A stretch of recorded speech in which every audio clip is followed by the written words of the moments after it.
personal level by parents, relatives, teachers, people we love and trust. Shaper of expectations, norms, values, rules, models of ways to be, sources of dreams. And it goes to another outer circle, saying reinforced/bombarded with messages from, under institutions, it has this listed: churches, schools, television, legal system, mental health, medicine, and business. And again, these messages are being reinforced with these institutions.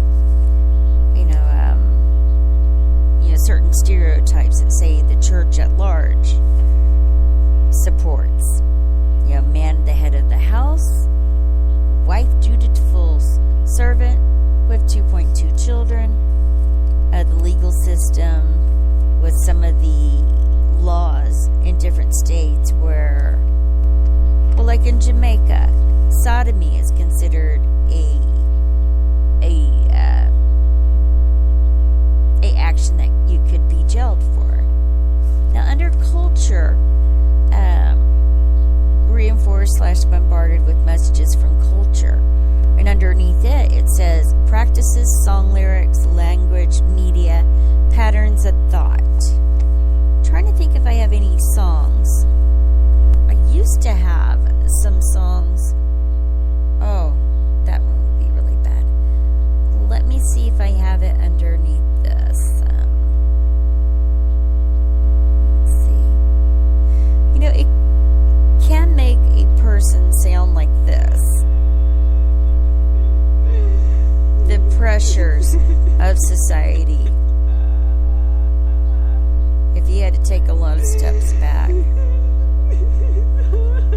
a person may come to that moment where they're crying, they're snapping.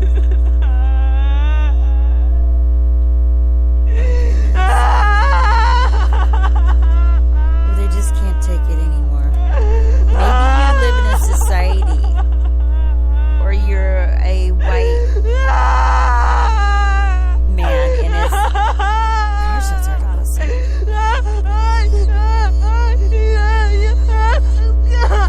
Okay, let's just stop that.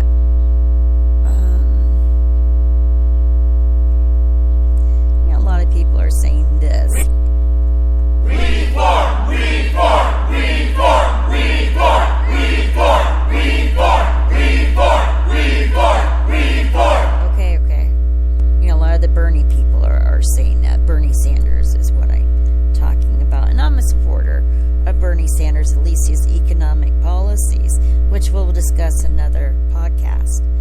But when we're talking about society, one of the negative culture that I think of is the Klan.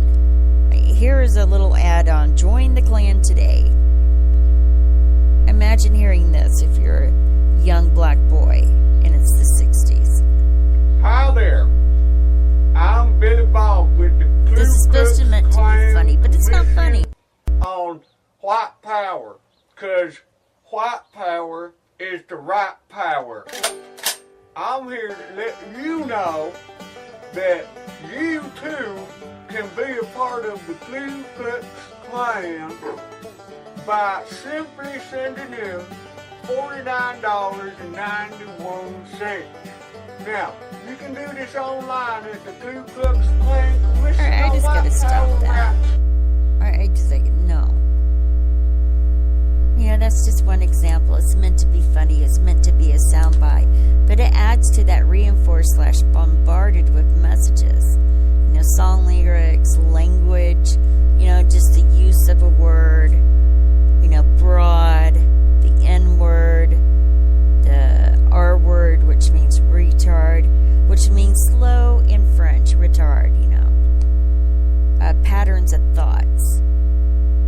Thinking that you're elite, that you're better than someone else based on whether shade of holy that you were born, or perhaps you were born with money, or you've had a better education, or you have balls instead of breasts. Something like that.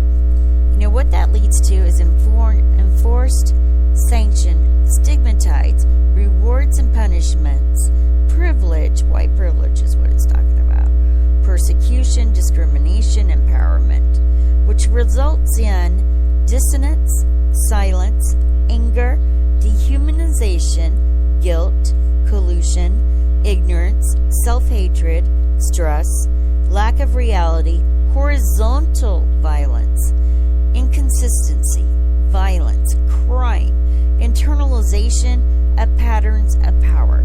That one's really key. Internalizations of patterns of power, which goes to do nothing, don't make waves or don't rock the boat, promote the status quo. Or it could go to this, which I hope this will happen for you. Change, to raise your consciousness, to interrupt the status quo. Educate, take a stand, question, reframe. So, I don't know if you're able to visualize that as I was speaking. And we need to talk about shifting perceptual positions.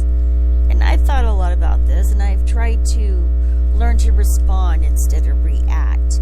So I want you to think of a conflict you have experienced. Consider how each of the four perspectives might provide different insight in how to respond. We need to move from reacting to responding. Like even on this podcast platform that I'm on. You know, the new form of abuse is being oversensitive. And some people, when they hear certain trigger words, they react instead of responding. So when something happens, some conflict, perhaps a good question is to ask yourself, do I need to react to this or do I need to respond? If you need to respond, take a time out. Think about it. And let's go over these four different ways of looking at it through a different worldview or perspective. A worldview and perspective are different, so we'll use the word perspective. So the first one's the personal I perspective. This is the perspective we normally use on a daily basis. This is the story we tell ourselves about the situation. It includes our feelings and projections. Now this could be the victim mentality, by the way. You know, they're all against me. They've defamed me. They're saying it's a lie. Well, the truth is the truth. You do not need to be vetted or validated that you're telling the truth, your personal truth. I don't have a conflict for us to consider. I just want to bring these four perspectives to you. Maybe we can have an example the next time we discuss it. The second perspective is called the other perspective. This involves imagining how another person perceives the situation. It requires a level of responding because it involves letting go of our personal projections about the situation. The third one is an outsider, an observer perspective, kind of like the third person when you're writing. What would someone who you respect, who is outside of the situation, say? Well, you could think of your mayor. That's usually a person that's well respected. A question that helps one to arrive to this place. What would my mentor say? I still think that's too close. What would the mayor say? Or maybe there's a holy person in your life. You know, a cardinal, the pope. And then the fourth one's a system-wide perspective. Again, this deals with conflicts. It involves considering how we would be considered accountable by an organization or community. It involves considering how historical patterns influence perception. And it includes large-scale consideration of societal development, humanity as a whole, and or influence of spirit. A question that characterizes this position would be, how would this be viewed 10, 50, or 100 years from now? You know, at one point, when they had segregation, they thought they were morally right, that they were within the society mores of their time. Moray is a cultural norm at the time. Today, that is not true and is seen as ignorant, backward, that type of genre. So if you could think the personal eye perspective, which is more a narcissistic way to look at the situation, or to the other perspective. The third is an outsider, observer perspective. And last, the fourth one was a system-wide perspective. Now, I hope some of this can help you on your road to social justice and maybe looking at conflict or social norms differently today. I think it's important as social justice is definitely moving on and being accepted by more people. Let's see. There's a cycle of liberation that is developed by Bobby Harrow, Harro. Again, that's for Readings for Diversity and Social Justice, Routledge, 2000. They talk about cognitive dissonance. You really have to educate yourself a little bit more. And I'm not going to go through that chart because it's a little bit lengthy. Knowing your rights as a citizen is important when working with social justice. Here's a printout of how to respect a transgender person. And gender is part of social justice. So I'm going to read this. Let's see if it has a source. I don't know where they got this from, but again, it's from this lady. I'll read it to you because I think it's good. If you have recently learned of a transgender person in your life, you might not understand their identity. I'm just going to talk about this. You might be unsure of how to act around them without offending or hurting their feelings. We need to learn what defines a transgender person. I think some people believe it's sexuality, when it is in truth about gender identity. A term transgender person can mean a person who does not fully identify with the gender they were assigned with at birth. There are transgender people all over the world. In Mexico, in India, they had 3 different genders. Like you can check male, female, and honestly, I don't know what the third gender is, but there is a name for that third gender.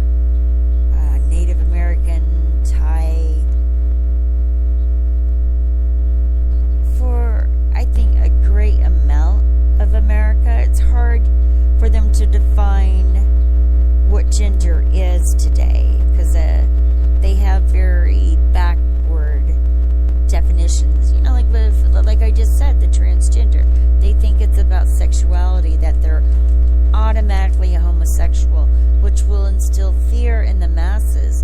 And then we come up with all these bills that say a transgender person, or you have to go to the bathroom that you're genetically assigned to, as far as, a man going to a man's, even though they're becoming a woman, in process of becoming a woman. Maybe they haven't had their driver's license changed yet. Any number of reasons. So let's talk about how to respect someone who challenges your ideas about gender. So for those people that don't fall in line with what we usually consider to be a male or female in today's society, if they come out to you, it's good to say thank you, to thank them. They must trust and respect that they can honor you with this information about themselves. I think it's good to tell them thank you for trusting